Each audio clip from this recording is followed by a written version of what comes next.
사랑과 돈, 여러분이라면 어느 쪽을 택하시겠습니까? 서울에서 바카스 할머니로 살아온 나의 첫사랑. 그녀가 다시 나를 찾아와 달콤한 박하사탕을 문 입술로 저를 흔듭니다. 저는 50년 전 그날의 뜨거운 숨결처럼 온 몸이 흔들립니다. 안녕하세요. 저는 김용만 올해 70입니다. 평생 고향에서 살아왔고 아내는 10년 전 세상을 떠났습니다. 혼자 사는 세월이 길어지자 어느 순간 집 안의 시계 소리조차 제 심장을 찌르는 듯했습니다. 그런데 그 외로움 속에서 50년 만에 첫사랑 정화를 다시 만난 순간 제 삶은 불꽃처럼 타올랐습니다. 그리고 그 불꽃은 제 노후를 송두리째 태워버렸습니다. 1970년대 우리 마을의 고등학교. 그 시절 정화는 누구보다 눈부신 소녀였습니다.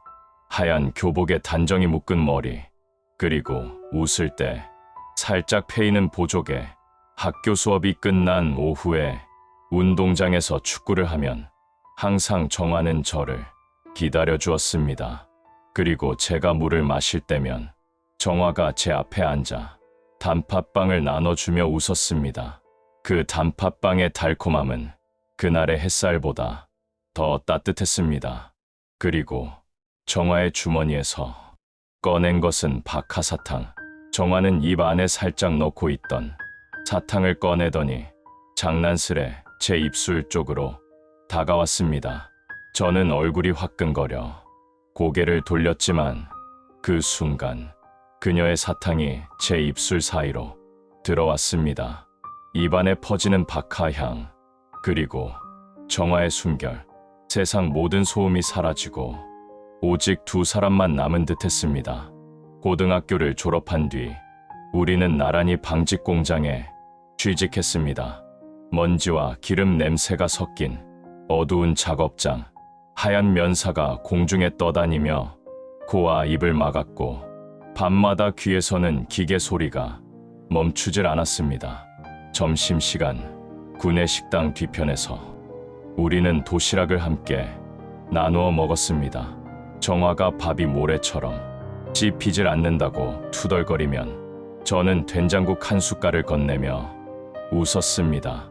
저는 정화가 옆에 있으니 아무거나 먹어도 꿀맛이었습니다. 정화의 입꼬리가 올라갔지만 땀에 젖은 작업복 소매는 무겁기만 했습니다. 밤마다 온몸이 쑤셨고 기계 굉음은 꿈속에서도 이어졌습니다. 그럼에도 둘은 퇴근길에 함께 걸으며 손끝을 맞댔습니다. 그 짧은 순간이 세상 어디에도 없는 자유와 사랑의 증거 같았습니다. 정화와 저는 점심시간마다 구내식당 뒤편 햇살이 들어오는 좁은 창가에 앉곤 했습니다. 그날도 기계 먼지 냄새와 땀 냄새가 뒤섞인 공간에서 정화가 갑자기 손을 입술로 가져갔습니다. 정화는 이미 자기 입에 넣어 녹이고 있던 박하사탕을 슬쩍 꺼내더니 장난스레 저의 입술 쪽으로 다가왔습니다. 저는 얼굴이 빨개져 뒤로 물러나려 했지만 정화가 살며시 미소를 지었습니다.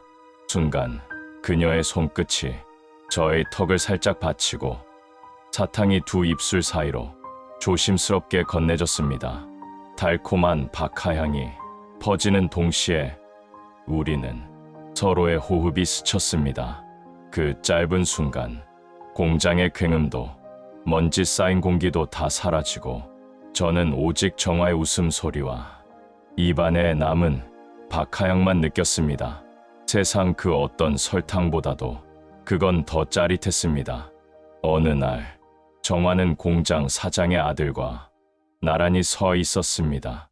깨끗한 와이셔츠를 입은 그는 부드럽게 웃으며 말했습니다. 정화 씨, 힘든 기계 일 말고 제 옆에 있으면 더 나은 미래를 드릴 수 있습니다. 정화의 가슴은 흔들렸습니다.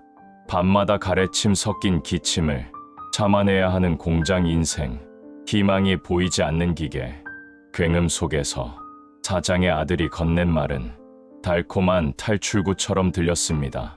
정화는 결국 결심했습니다. 사장의 아들과 결혼해 서울로 떠나기로, 공장도 서울로 이전한다는 소식이 겹쳐 그녀의 발걸음은 더 빨라졌습니다. 저는 정화를 붙잡았습니다. 하지만 정화는 서울로 가야 한다고, 여기서는 더 이상 못 살겠다고 차갑게 저를 내쳤습니다. 그리고 그녀의 뒷모습을 하염없이 쳐다본 것이 우리의 마지막이었습니다. 서울에 도착한 정화는 사장 아들과 결혼했습니다. 서울로 가면 전국에서 주문이 들어올 것이라는 희망을 품고 서울 변두리로 옮겨지만, 서울에서 그 공장은 작고 초라한 공장 중 하나에 불과했습니다. 수많은 공장들 틈에 끼어 주문은 들어오지 않았습니다. 거대한 기계 소리는 울렸지만 납품할 거래처는 없었습니다. 공장은 곧 몰락했습니다.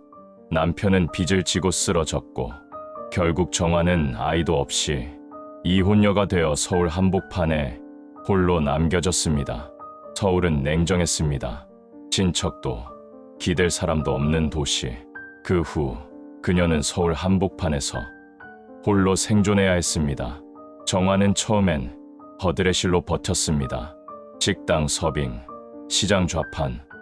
하지만 세상은 점점 빠르게 변했고, 홀로 선 그녀에게는 그 속도를 따라갈 힘이 없었습니다. 그러자 정화는 자신의 예쁜 얼굴에 빨간 립스틱을 짙게 바르고 박하사탕을 입에 물고 남자들에게 달콤한 말을 건넸습니다. 남자들은 그 향과 유혹에 무너졌고, 정화는 자연스레 그들의 마음과 지갑을 가질 수 있었습니다. 달콤한 박하사탕의 숨결을 머금은 그녀는 남자의 이성을 녹여버리는 박하스 할머니였습니다. 그러나 세월은 누구도 속이지 않습니다. 70대가 되어 주름이 깊어지고 목소리에 힘이 빠지자 그마저도 불가능해졌습니다. 서울은 더 이상 그녀를 품어주지 않았습니다. 70대가 된 지금, 정화는 고향으로 돌아왔습니다. 그리고 경로당에서 우리는 다시 만난 것입니다. 정화는 여전히 빨간 립스틱을 바르고 있었습니다. 주머니에서 꺼낸 것은 또 다시 박하사탕. 그녀는 사탕을 입에 물고 저에게 다가왔습니다. 그리고 제 심장은 10대 시절로 돌아가 버렸습니다. 그날 밤, 저는 부인의 사진을 바라보다가도 정화의 미소만 떠올랐습니다. 외로움 속에 있던 제 마음이 다시 불꽃처럼 타오른 것입니다. 우리는 동네 경로당에서 다시 만났습니다. 정화는 립스틱을 고쳐 바르고 제 옆에 앉았습니다. 그녀가 제 손등을 살짝 잡으며 말했습니다. 그리고 서울로 돌아가고 싶지 않다고, 제 옆에서 고향에서 남은 여생을 보내고 싶다고 했습니다. 저는 그 말에 심장이 두근거렸습니다. 사별한 부인의 사진이 떠올랐지만 정화의 손길이 더 따뜻하게 느껴졌습니다. 정화는 달콤한 박하사탕을 입에 물고 다가왔습니다. 자신이 머물 집이 없어 전세금을 잠깐 빌려달라고 했습니다. 사탕의 달콤한 향과 붉은 입술이 동시에 다가오자 제 머리는 하얘졌습니다. 그날 밤, 저는 부인의 영정사진 앞에 앉았습니다. 사진 속 부인은 아무 말이 없었고 지게 초침 소리만 방안을 울렸습니다. 저는 결국 담보 대출을 받아 전세금을 정화에게 건넸습니다. 정화는 50년 전처럼 맑은 눈빛과 밝은 미소로, 그리고 앵두처럼 붉은 입술로 고향에서 남은 여생을 같이 보내자고 말했습니다. 저는 가슴이 쿵 내려앉았습니다. 그리고 가슴은 10대 소년처럼 두근거렸습니다. 50년 만에 다시 피어난 사랑, 그것은 황혼의 인생에 내려앉은 한 줄기 햇살 같았습니다. 부인이 떠난 10년 동안 저의 일상은 고요했습니다. 부인의 사진을 보며 혼자 밥을 먹고 TV 소리로 정막을 달랬습니다. 그런데 정화와 함께하면서 달라졌습니다. 저는 다시 웃었고 다시 설레었습니다. 꿈을 꾸는 듯했습니다. 아니, 꿈 그 자체였습니다. 며칠 뒤 정화는 시장에서 산 손수건을 내밀며 말했습니다.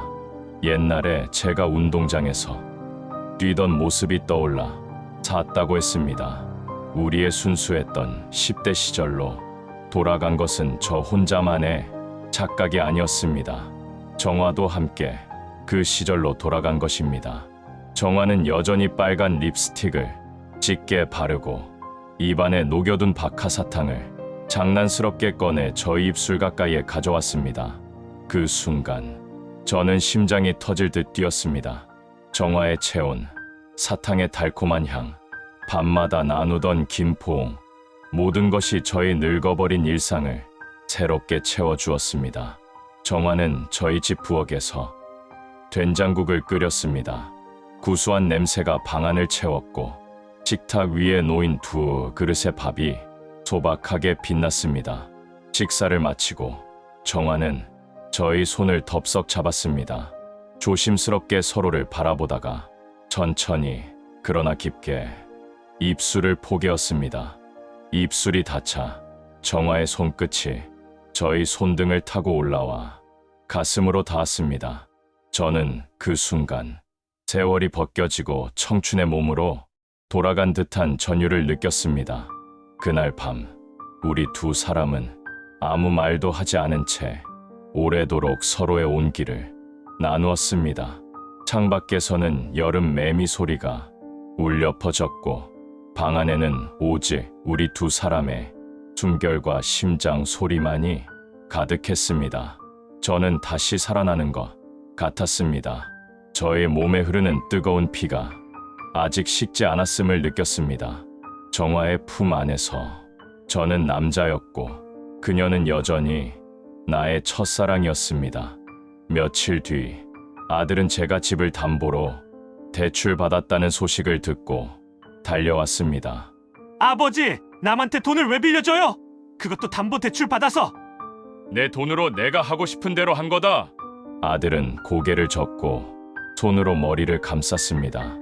아버지 지금이라도 못 받아내면 우리 집이 통째로 위험해진다고요. 돈 다시 못 돌려받으면 어떻게 하실 거예요? 우린 길바닥에서 살아요. 아들의 말이 맞습니다. 저도 마음속에 불안이 솟았습니다. 빌려준 돈이 돌아오지 않는다면 정화의 눈빛만 믿고 저질러 버린 결정이 가족의 노후를 송두리째 흔들어 놓을 수도 있었습니다. 제가 도대체 뭘 한 것일까요? 제 돈이라 당당했는데 이제 보니 내 노후, 내 아들 미래까지 걸려 있었습니다. 저는 깊은 밤 부엌 의자에 앉았습니다. 전세금을 빌려준 지 6달이 지났지만 아직 돌려받지 못했습니다. 통장 내역을 확인할 때마다 가슴이 쿵 내려앉았습니다. 저는 정화를 믿어야 한다고 끊임없이 되뇌었습니다. 지난 몇 개월 동안 들여다보지 못했던 부인의 영정 사진이 눈에 들어왔습니다. 저는 미안한 마음이 들었습니다. 제가 모든 것을 망쳐버린 것 같은 죄책감에 눈물이 뚝뚝 떨어졌습니다.